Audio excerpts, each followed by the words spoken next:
पोषण आहार एवं पोषक तत्वों की बात करेंगे तो देखेंगे। अभी तक वीडियो को लाइक नहीं किया है तो जल्दी से वीडियो को लाइक कीजिए, अपने दोस्तों में शेयर कीजिए और अगर चैनल पर नए हैं तो चैनल को सब्सक्राइब कीजिए।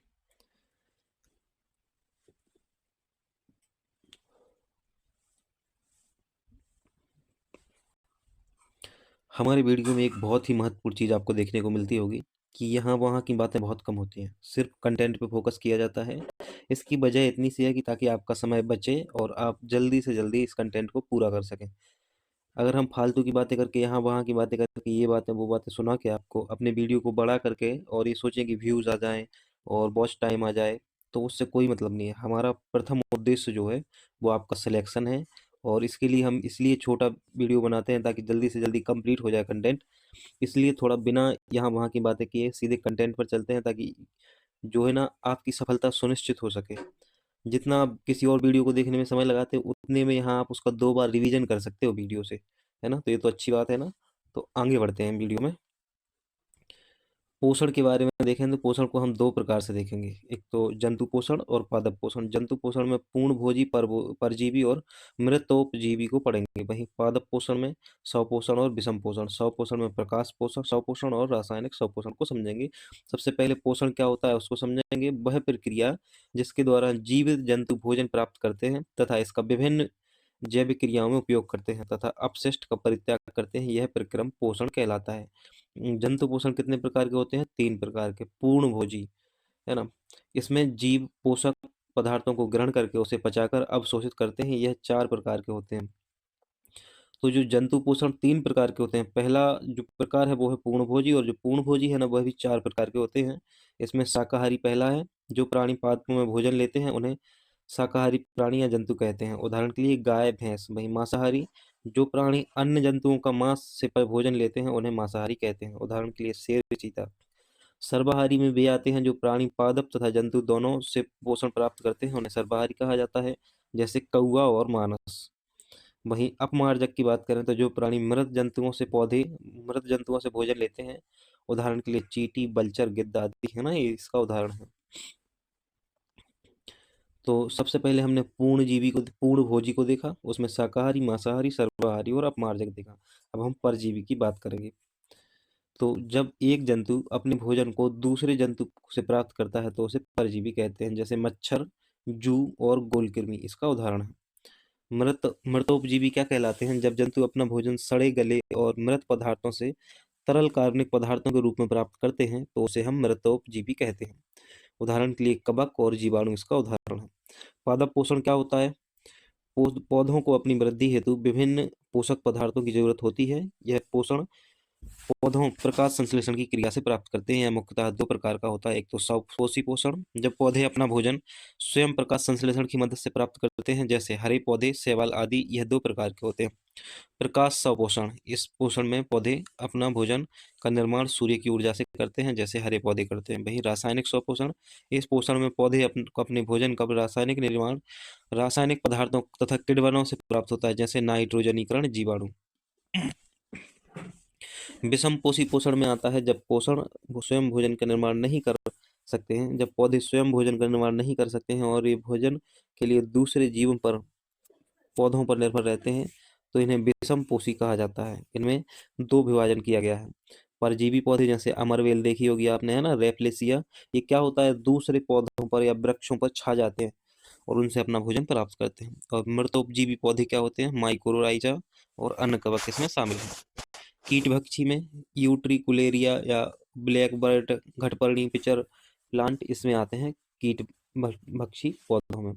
पोषक तत्व क्या कहलाते हैं? अभी तो पोषण की बात हुई है। पोषक तत्व वे पदार्थ जो जंतुओं द्वारा अपनी वृद्धि जैविक क्रियाएं करने के लिए उपयोग किए जाते हैं, उन्हें पोषक तत्व कहते हैं। ये 2 प्रकार के होते हैं।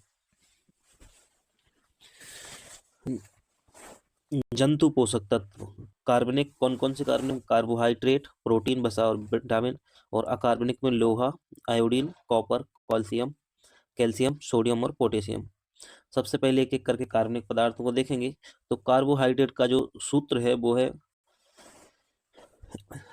C:(H:(O) 1:2:1 के रेशियो में वो होते हैं। C6H12O6 ऐसे कहा जाता है। कार्बोहाइड्रेट का कार्य जो है वो आपको विशेष रूप से याद रखना है। क्या है इसका कार्य? शरीर को त्वरित ऊर्जा प्रदान करना इसका कार्य है। इससे शरीर का ईंधन भी कहा जाता है। क्या कहा जाता है कार्बोहाइड्रेट को? फ्यूल ऑफ बॉडी कहा जाता है। कार्बोहाइड्रेट के स्रोत क्या हैं? तो आलू में सर्वाधिक कार्बोहाइड्रेट होता है और अनाज, चावल, गेहूं से भी कार्बोहाइड्रेट प्राप्त होता है। प्रकार क्या है? यह 3 प्रकार से शरीर में उपस्थित होता है। एक तो मोनोसेकेराइड, यह कार्बोहाइड्रेट का सरलतम रूप है। उदाहरण के लिए ग्लूकोज, फ्रक्टोज और गैलेक्टोज, ये इसके उदाहरण है मोनोसेकेराइड है इसके। वहीं डाइसेकेराइड्स की बात करें तो इसमें मोनोसेकेराइड की 2 यूनिट होती हैं। सुक्रोज, जब डाइसेकेराइड से सुक्रोज बनता है तो इसमें प्रक्रिया किस किस की होती है? फ्रक्टोज और ग्लूकोज मिलकर सुक्रोज बनाते हैं। और जो ग्लूकोज और ग्लूकोज मिला दिए जाएं तो माल्टोज बन जाता है, और ग्लूकोज और गैलेक्टोज मिलाएं तो लैक्टोज बनता है। ये डाइसेकेराइड है ना। और पॉलीसेकेराइड, इसमें मोनोसेकेराइड की बहुत सारी यूनिट शामिल होती हैं, जैसे स्टार्च, सेल्यूलोज, गोंद आदि। अन्य तथ्य की बात करें तो सर्वाधिक मीठी शर्करा जो है वो फ्रक्टोज है। कौन सी है सर्वाधिक मीठी शर्करा? फ्रक्टोज। सुक्रोज को टेबल शुगर भी कहा जाता है, टेबल शुगर भी कहा जाता है सुक्रोज को। सर्वाधिक ऊर्जा वाली शर्करा कार्बोहाइड्रेट माल्टोज है, जो कि सूखे मेवे में पाया जाता है। सर्वाधिक ऊर्जा वाली जो शर्करा है कार्बोहाइड्रेट माल्टोज है, जो कि सूखे मेवे में पाई जाती है। और लैक्टोज को मिल्क शुगर कहा जाता है। क्या कहा जाता है? लैक्टोज को मिल्क शुगर कहा जाता है। और कैप्सूल का कवर जो होता है ना वो स्टार्च के बने होते हैं।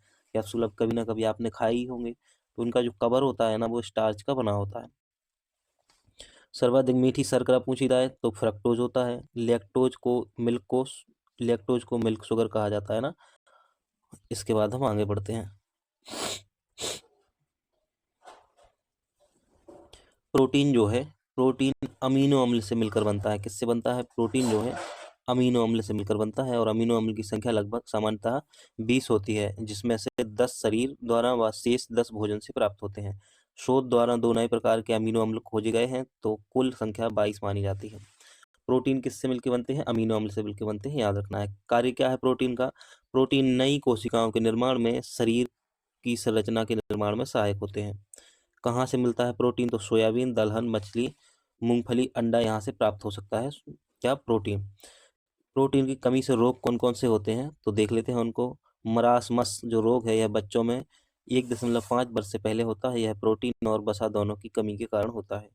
क्वासियोरकर की बात करें तो सामान्यतः बच्चों में यह 1.5 वर्ष के बाद होता है। क्वासियोरकर सामान्यतः बच्चों में यह 1.5 वर्ष के बाद होता है क्वासियोरकर। और मरामस जो होता है प्रोटीन की कमी से होता है, और क्वासियोरकर भी प्रोटीन की कमी से होता है। अब हम प्रोटीन के प्रकारों को समझेंगे। साधारण प्रोटीन कौन से होते हैं? ऐसे प्रोटीन जो अमीनो अम्ल से बने होते हैं, केवल अमीनो अम्ल से बने होते हैं। साधारण प्रोटीन के उदाहरण में फाइब्रिन, ग्लोबिन और सिन आता है।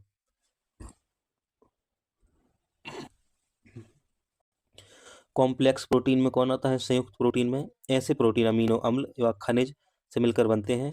ये किससे मिलकर बनते हैं? अमीनो अम्ल और खनिज दोनों मिला दिए जाएं तो संयुक्त प्रोटीन कहलाता है। जैसे हीमोग्लोबिन, इसमें हेम यानी कि खनिज और ग्लोबिन दोनों होता है, ये अमीनो अम्ल से मिलकर बनता है। व्युत्पन्न प्रोटीन की बात करें, ऐसे प्रोटीन जो साधारण प्रोटीन के विघटन से बनते हैं। उदाहरण फाइब्रिन के विघटन से फाइब्रिनोज बनता है।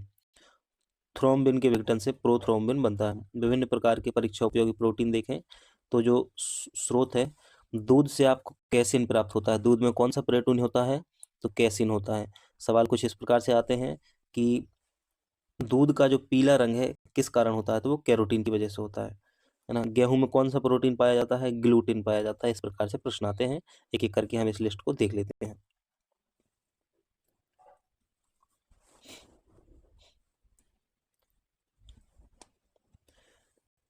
तो जो दूध है उसमें कौन सा प्रोटीन पाया जाता है? केसिन। और दूध का जो सफेद रंग होता है वो कैसीन प्रोटीन की वजह से होता है। और दूध का पीला रंग कैरोटीन की वजह से होता है। गेहूं में ग्लूटीन नामक प्रोटीन होता है। हड्डी में ओसिन नामक प्रोटीन होता है। और नाखून और बाल में अल्फा क्रिएटिन होता है। कौन सा? अल्फा क्रिएटिन होता है। मकड़ी का जो जाल होता है ना उसमें बीटा क्रिएटिन प्रोटीन होता है। कौन सा? Beta creatine. दाल में जो होता है प्रोलीमिन होता है। और अंडा में एल्ब्यूमिन होता है। इसका स्क्रीनशॉट ले लें आप और दोबारा से एक बार पढ़ सकते हैं इसको। अब हम विटामिन की बात करेंगे तो विटामिन 2 प्रकार के होते हैं। एक तो होते हैं जल में घुलनशील और दूसरे होते हैं वसा में घुलनशील। जल में जो घुल जाते हैं वो होते हैं बी और सी। वहीं जो वसा में घुलनशील होते हैं वो होते हैं कीड़ा। आपको कीड़ा करके याद रखना है कि कीड़ा जो है वो जल में नहीं घुलता, इसलिए उसको वसा में घोलना पड़ता है। KE, D ये जो विटामिन होते हैं ना, वो वसा में घुलनशील होते हैं, और B और C जल में घुल जाते हैं। विटामिन क्या है? रासायनिक रूप से कार्बनिक यौगिक हैं जो शरीर की मरम्मत करने में सहायक होते हैं। पहला विटामिन जो है विटामिन ए, पहला विटामिन है क्या? Vitamin A. ये इसका जो रासायनिक नाम है क्या है? रेटिनाल है। विटामिन ए का रासायनिक नाम रेटिनाल है, और इसकी कमी से रोग होता है रतौंधी। कौन सा रोग होता है? रतौंधी रोग होता है विटामिन ए की कमी से। स्रोत क्या है? गोल्डन राइस, गाजर, हरी सब्जियां और मूंगफली इसका स्रोत है विटामिन ए का। खोजकर्ता कौन है विटामिन ए की? तो मैकुलम खोजकर्ता है। और विटामिन बी की बात करें तो जो B1 है इसका रासायनिक नाम है थायमीन, और इसे बेरी बेरी कमी से रोग कौन सा होता है? बेरी बेरी होता है। तो विटामिन ए की कमी आपके अंदर होगी तो रतौंधी हो जाएगा। विटामिन B1 की कमी होगी तो बेरी बेरी होगा। इसको अगर विटामिन बी आपको प्राप्त करना है तो आपको चावल और सभी अनाज खाने की जरूरत है, और इसके खोजकर्ता भी मैकुलम ही है। कौन है इसके खोजकर्ता? भी मैकुलम ही है। विटामिन सी जो है एस्कॉर्बिक अम्ल, इसमें इसका रासायनिक नाम है क्या है? एस्कॉर्बिक अम्ल। और इससे जो रोग होता है, इसकी कमी से जो रोग होता है वो होता है स्कर्वी रोग। कौन सा? स्कर्वी रोग। ये सर्वाधिक कहाँ से प्राप्त होता है? तो आंवला से प्राप्त होता है, और हॉलकट ने विटामिन सी की खोज की थी। किसने की है? हॉलकट ने विटामिन सी की खोज की है। विटामिन डी की बात करें तो कैल्सीफेरॉल इसका रासायनिक नाम है। विटामिन डी का जो रासायनिक नाम है वो कैल्सीफेरॉल है, और इसकी कमी से रिकेटस होता है। क्या होता है? रिकेटस होता है। ये कहाँ से प्राप्त होता है? सूर्य की किरण, दूध, अंडा से प्राप्त होता है। सूर्य की किरण, दूध और अंडा से प्राप्त होता है विटामिन डी। हॉपकिंस ने विटामिन डी की खोज की है। विटामिन ई का जो रासायनिक नाम है वो टेकोफेरोल है, और इसकी कमी से बांझपन और एनीमिया जैसे रोग होते हैं। बादाम, अंकुरित अनाज आप खाएंगे तो विटामिन ई आपको प्राप्त हो सकता है। हार्बर्ट इनबास ने इसकी खोज की थी। और जो विटामिन के है इसके खोज इसका रासायनिक नाम है फ्लोकविनोन। फ्लोकविनोन इसका रासायनिक नाम है। इसका रक्त स्कंदन में इसकी कमी से जो है रक्त स्कंदन होता है। और पपीता, खजूर, कीवी इसको खाने से ये विटामिन के प्राप्त होता है। विटामिन के खोज करता है हेनरिक। अब हम विटामिन बी कॉम्प्लेक्स की बात करेंगे। तो V1 का रासायनिक नाम क्या है? थायमीन है, हम पहले ही देख चुके हैं। उसकी कमी से बेरी बेरी होता है, और मैकुलम ने इसकी खोज की है। अब हम विटामिन B2 की बात करेंगे। तो विटामिन B2 जो है वो उसका रासायनिक नाम है राइबोफ्लोविन। राइबोफ्लेविन। इसमें मोहे में छाले होते हैं इसकी कमी से, विटामिन B2 की कमी से, और इसका स्रोत जो है वो है दूध और पनीर। विटामिन B3 नियासिन कहा जाता है, जिसे पेलाग्रा रोग होता है इसकी कमी से, और हरी सब्जी और गन्ने से ये प्राप्त होता है।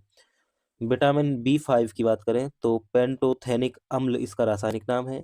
बालों का सफ़ेद होना B5 की कमी की वजह से होता है, और आंवला और मूंगफली में ये B5 मौजूद होता है।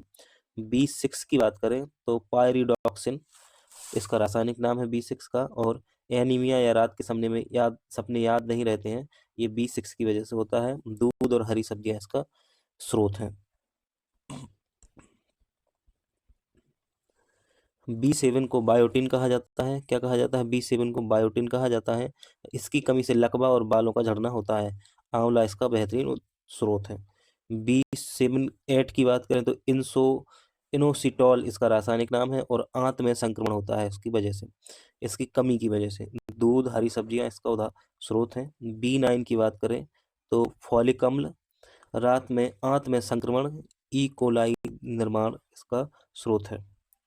B12 की बात करें तो साइनोकोबालमिन इसका रासायनिक नाम है B12 का। बिना वजह शरीर में दर्द होता है B12 की कमी की वजह से। मछली, मांस, वर्षा की बूंदें इसका बहुत अच्छा स्रोत है। अब हम बात करेंगे फैट की, वसा की।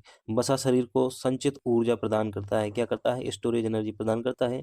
यह त्वचा के नीचे जमा होकर शरीर को प्रतिरोधकता प्रदान करता है। बीमार होने पर शरीर सबसे पहले वसा का उपयोग करता है। वसा की कमी से शरीर दुबला व त्वचा रूखी हो जाती है। वसा की अधिकता से हृदय रोग और मोटापे की समस्या होती है।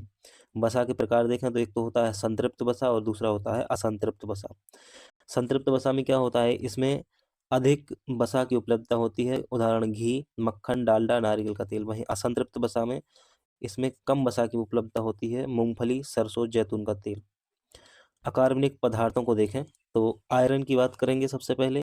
इसका जो स्रोत है आयरन का स्रोत है अमरूद और पालक। इससे क्या होता है? RCB के निर्माण में ये सहायक होते हैं। और अगर आयरन की शरीर में कमी हो जाती है तो एनीमिया रोग हो जाता है। आयोडीन की बात करें तो आयोडीन जो है वो समुद्री भोजन, शैवाल और नमक, समुद्री भोजन, शैवाल और नमक आयोडीन की कमी से होता है। थाइरोक्सिन के निर्माण में सहायक होता है आयोडीन, और घेंगा जो है, घेंगा इसकी कमी, थाइरोक्सिन के निर्माण में सहायक होता है आयोडीन, और अगर आयोडीन की कमी हो जाती है तो घेंगा रोग होता है। कॉपर की बात करें तो कॉपर जो है वो आपको स्रोत है कॉपर का खजूर, चुकंदर और अनार। खजूर, चुकंदर और अनार किसके स्रोत है? कॉपर के। हीमोग्लोबिन के निर्माण में ये सहायक है। किसके निर्माण में सहायक है? हीमोग्लोबिन के निर्माण में। न्यूट्रोपेनिया और थैलीसियम इसका उदाहरण। इसकी जो कमी होती, अगर कॉपर की कमी हो जाए तो न्यूट्रोपेनिया और थैलीसियम होता है। कैल्शियम, नींबू, दूध और अंडा में कैल्शियम होता है ना। दांतों व हड्डियों को मजबूती प्रदान करने में सहायक होता है कैल्शियम, और अगर कैल्शियम की कमी हो जाती है तो टिटेनी होता है। क्या होता है? टिटेनी। सोडियम जो है वो खाने वाला नमक, दूध, अंडा में सोडियम होता है, यह मांसपेशियों को मजबूती प्रदान करता है, और सोडियम की कमी से डायरिया होता है। क्या होता है? डायरिया। पोटेशियम की बात करें तो जो पोटेशियम है सभी प्रकार के अनाज से प्राप्त होता है, यह शरीर में संतुलन में सहायक है, और इसकी कमी से लकवा होता है। अब हम मानव आहार की बात करेंगे तो संतुलित आहार ऐसा आहार जिसमें आवश्यक सभी पोषक तत्व उचित मात्रा में उपलब्ध हो, उसे संतुलित आहार कहते हैं। जिसमें विभिन्न प्रकार के खाद्य पदार्थ निश्चित मात्रा में होते हैं, जिससे कैलोरी, प्रोटीन, खनिज, विटामिन आदि शरीर को प्राप्त होते हैं। आवश्यक प्रतिदिन जितने पोषक तत्वों की आवश्यकता है उसमें प्रोटीन, आपके खाने में प्रोटीन प्रतिदिन 90 ग्राम होना चाहिए। वसा जो है वो 50 से 70 ग्राम, फाइबर जो है वो 20 ग्राम, और कार्बोहाइड्रेट जो है वो 400 से 500 ग्राम होना चाहिए। ऊर्जा की बात करें तो 3000 से 3500 कैलोरी ऊर्जा लेना आपको आवश्यक है। अब हम बात करेंगे न्यूट्रिएंट्स की, है ना। तो राष्ट्रीय पोषण अनुसंधान केंद्र हैदराबाद में स्थित है। कहाँ पर है? राष्ट्रीय पोषण अनुसंधान केंद्र जो है वो है हैदराबाद में, और पोषण विज्ञान का जनक लेबोजियर को कहा जाता है। किसे कहा जाता है? पोषण विज्ञान का जनक लेबोजियर को कहा जाता है। शरीर में आवश्यक तत्व न्यूट्रिएंट्स की बात करेंगे तो दीर्घ मात्रिक तत्व और लघु मात्रिक तत्व को देखेंगे, तो मैक्रो और माइक्रो को देखेंगे। शरीर में इनकी आवश्यकता अधिक होती है इसलिए इनको मैक्रो कहा जाता है, और इसमें 10 अकार्बनिक तत्व आते हैं। उदाहरण के लिए oxygen, carbon, hydrogen, nitrogen, phosphorus, potassium, sulphur, magnesium, लोहा और कैल्शियम। वहीं जो माइक्रो न्यूट्रिएंट्स हैं, लघु मात्रक तत्व हैं, इसमें 6 कार्बनिक तत्व आते हैं। जस्ता, तांबा, मैग्नीज, बोरॉन, मोलिब्डेन, मोलिब्डेनम और क्लोरीन। आवश्यक कैलोरी की बात करें तो कार्य का प्रकार, है ना। अगर आप 4 घंटे प्रतिदिन कार्य करते हैं ना तो पुरुष को 200 कैलोरी और महिला को 2100 कैलोरी की आवश्यकता होती है। वहीं 8 घंटे प्रतिदिन के लिए 3000 कैलोरी की आवश्यकता होती है पुरुष को, और महिला को जो है वो 2500 कैलोरी की आवश्यकता होती है। और अगर आप 12 घंटे प्रतिदिन कार्य करते हैं ना तो आपको पुरुष को 3600 कैलोरी और महिला को जो है वो 3000 कैलोरी की आवश्यकता होती है।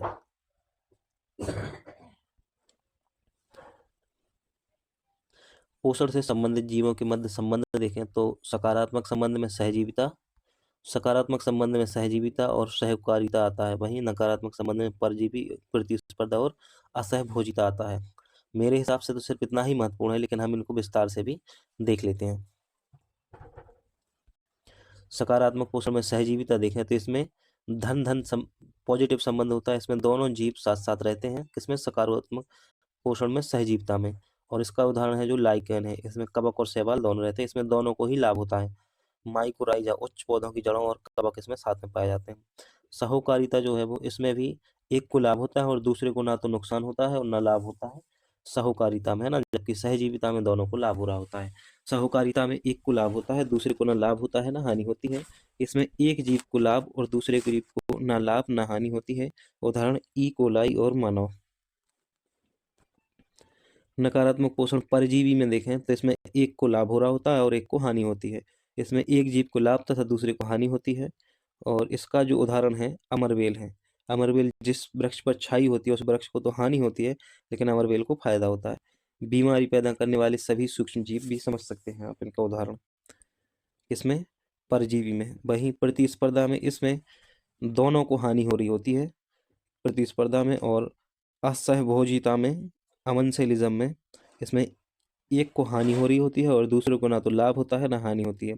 इसमें एक जीव को हानि तथा दूसरे को ना लाभ ना हानि होती है। एंटीबायोटिक बनाने वाले जीव इसका उदाहरण है। तो इस प्रकार से हमने ये टॉपिक भी अपना खत्म कर लिया है। अभी तक वीडियो को लाइक नहीं किया है तो जल्दी से वीडियो को लाइक कर दीजिए, है ना। ऐसा शानदार सा कंटेंट आपको देखने को मिलने वाला है।